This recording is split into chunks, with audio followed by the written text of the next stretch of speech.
Have you ever wondered why no one talks about pleasure after 60? As if desire simply disappeared with retirement, or as if the body, upon aging, lost its right to touch, to arousal, to intimacy. The truth is that the silence around mature sexuality is not accidental. It is constructed. And that silence comes at a high cost.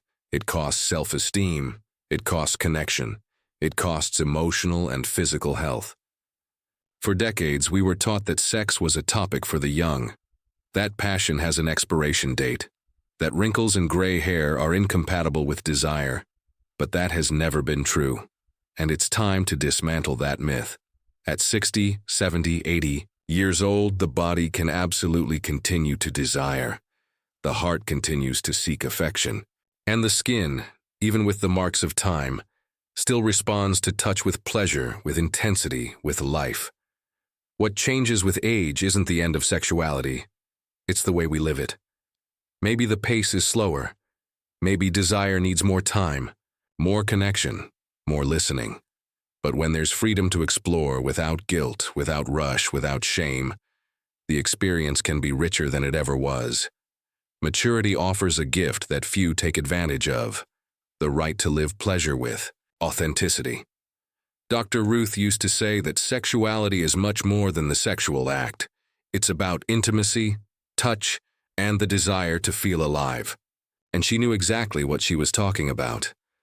Because after 60, sex is no longer about performance, it's about presence.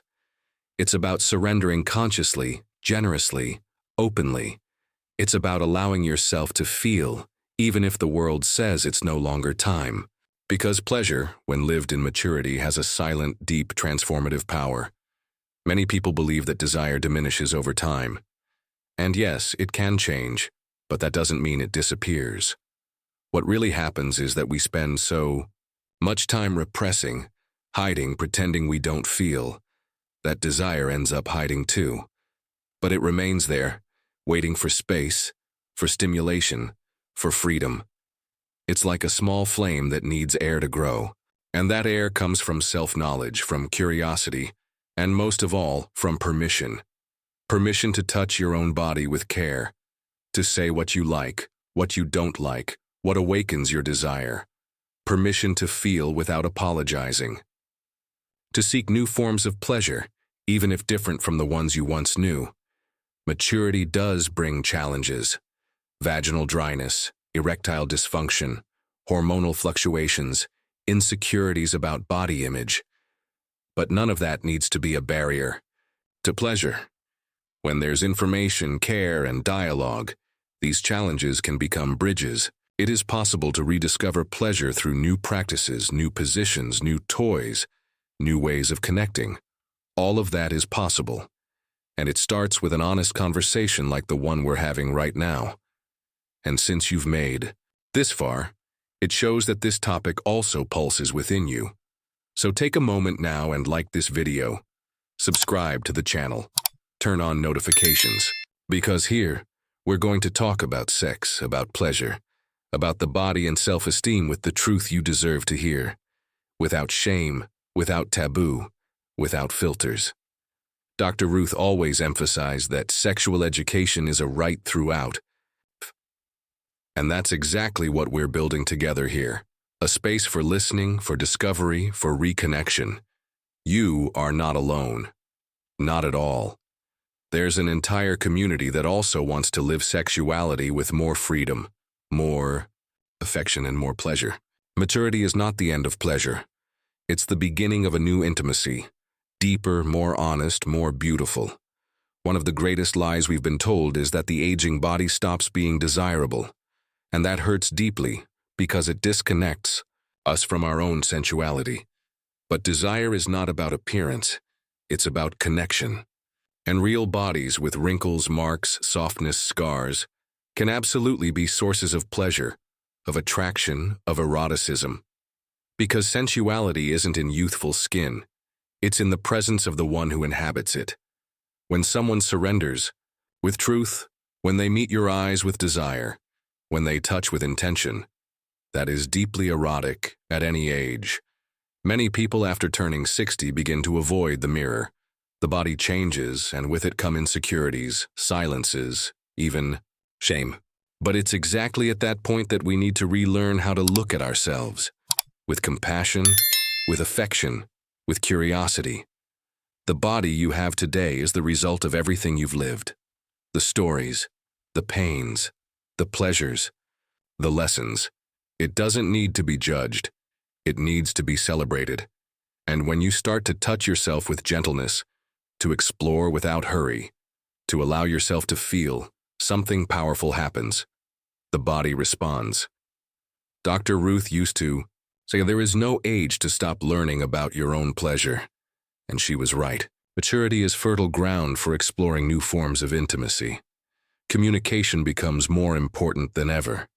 Talking about what you like, what you feel, what you desire, without fear of judgment, is one of the greatest acts of freedom one can live. And when there is a partner willing to listen, to experiment, to truly be present, sex transforms into connection. And pleasure becomes something deeper than touch. It becomes a bond, a celebration, a true presence. 60, 70, 80 years old, pleasure doesn't need to be a memory. It can, and should, be a lived experience. There's a unique beauty in making love after 60, because there's no longer room for rushing or for appearances or for ego. There's room for presence, for lingering touch, for a conversation before, during, and after, for a kiss that lasts longer than expected, for a body that relaxes instead of rushing. It's at that pace that deep pleasure reveals itself. Many people believe that sex is only worthwhile if it's like it used to be, with a firm erection, abundant lubrication, athletic positions, and movie-like orgasms. But that view is limited, and often cruel, because it ignores everything that can be lived when we stop chasing a standard and start allowing ourselves to feel what is actually happening in the body. A touch on the back, a whisper in the ear, a foot massage, a look that says, "I'm here." All of that can be erotic. All of that can awaken pleasure. In maturity, using lubricants, for example, is not a sign of failure. It's an invitation to comfort and surrender. Pauses are not a sign of weakness either. They are opportunities for listening. Conversations during sex, which might once have seemed strange, now make perfect sense. Is this good for you? Yuri, would you like it slower? Can I touch you here? That's care, that's connection, and that's profoundly sensual. Dr. Ruth always reminded us that good sex is the one where both people leave happy, whether it's from the bed, the couch, the hammock, or the shower. Because place, position, or script don't matter as much as presence and shared pleasure. When we shift the focus from performance to connection, everything transforms. Touch gains a new meaning. Skin gains new sensitivity. Time slows down, and pleasure deepens. Sex after 60 isn't an attempt to recreate the past. It's a chance to create a new present, with more calm, more listening, more truth. Because desire is still alive, all it needs is for you to let it breathe. Talking about sex and maturity is also talking about passion. Yes, passion. That warm energy that awakens in the body and mind when something, or someone, lights. A spark inside. And what almost no one says is that passion has no expiration date. It may change form, it may become subtler, more mental, more affectionate, but it's still there. Sometimes asleep, sometimes shy, but alive. And it needs to be awakened. In youth, passion tends to be impulsive, immediate, driven by images, by quick fantasies. In maturity, it is more like a glowing ember than a spark. It needs stimulation, time, intimacy. But when it comes, it is powerful, because it's no longer just desire for the other. It's also desire for oneself. It's the will to feel, to allow oneself, to live something real. And that is revolutionary. It's when passion stops being an obligation and becomes a choice, and everything chosen consciously carries more intensity. To feel passion after 60, you must first free yourself from the idea that this stage of life should be only about modesty, caution, resignation.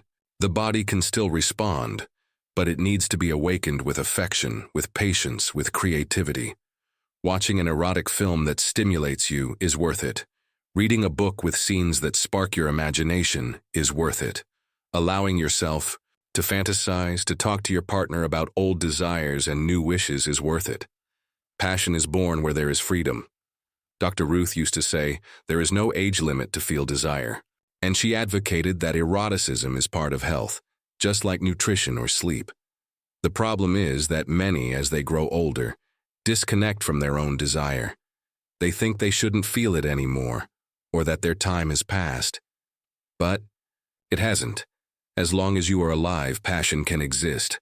And when it finds a body that listens, a mind that doesn't judge, a heart that still beats, pleasure becomes possible. And more than that, it becomes necessary. If there's one thing time teaches us, it's that living matters more than appearances, that what we feel matters more than what others expect from us, and that denying desire doesn't extinguish the fire, it only suffocates it. But the fire remains. The passion remains. The will to feel pleasure, to be touched, to give and receive affection, all of that still exists inside you. And it's time to listen to that call, to give voice to your body, to look in the mirror and say, I'm still here, I still want, I still can. Sex in maturity is not resistance, it's revolution. It's choosing pleasure where they said there would only be weariness. It's choosing intimacy where they said there would only be loneliness. It's choosing to feel, to desire, to live, even when the world insists on silencing us. And if you've made it this far, it's not by accident. Something inside you still pulses. Something inside you still wants more. And that more is your right. Dr. Ruth used to say, a healthy sex life is an essential part of happiness. And happiness, my friend, has no expiration date. Pleasure has no deadline. Passion doesn't retire. And love, for another, for yourself, for your own story, can bloom in any season. So how about we continue this journey together? This channel is your space, a place where pleasure has a voice, where passion has its place, where maturity is celebrated, with courage, with tenderness, with truth. If this video spoke to you, like it, share it, subscribe, and come back, because pleasure isn't over. It's just waiting to be lived in a new way.